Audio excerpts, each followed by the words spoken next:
Hi, this is Dr. Hongdu. In this short video, I'm going to show you how to graph scatter plot and calculate correlation coefficient and find the linear regression equation, and eventually make a prediction using the equation.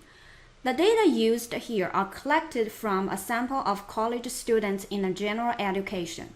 The first row of numbers are the number of days absent. They are the values of your explanatory variable x. The final grades in the second row are the values of the response variable y. Let's first make a scatter plot for these paired data. Left-click and drag your mouse to select the data. From the top Excel menu, click the Insert tab.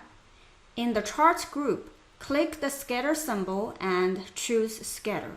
Then you have the scatter plot of the data. You can also add a trend line by clicking the chart area. Then on the side, you will see the three little squares. The first one with a plus on it allows you to add additional element to your chart. Click and choose Adding a Trend Line. Then from the sub-tab, choose Linear. Now the linear regression line is added to your scatter plot. You can choose to display the equation of the line and the coefficient of determination if you like to. To calculate the correlation coefficient, choose a cell, type in equal CORREL. As you are typing, a list of functions appear, and you can skip typing the whole function but simply click and choose. Then select your first array of data, then comma, second array of data.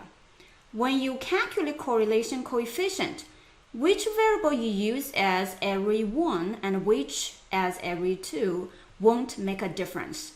The answer is always the same, so you can try it out yourself to verify that. To calculate the slope of the regression equation, pick a cell and start with the equal sign. Then type in slope. In the hint box of this command, it tells you the y values should be entered first, then the x values. So select the y values, then comma, then x values. Now you have the slope of the regression line. To get the intercept, you need to use the intercept function. Type in equal intercept, select the y values, comma, and then select the x values. The intercept for the regression equation is 88.73273. You may have noticed if a command or function requires multiple entries, those entries should always be separated by a comma. So, the linear equation is y equal to negative 2.822727x plus 88.73273 without doing any rounding in Excel.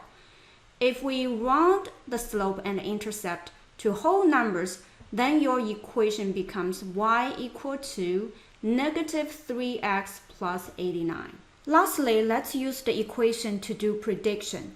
Your regression equation tells you that the final grade score is always negative 3 times the number of absences plus 89. So according to this relationship between the final grades and the number of absences, when a student has 5 absences, an estimate of his or her score should be negative 3 times 5, then plus 89. So the answer will be 74.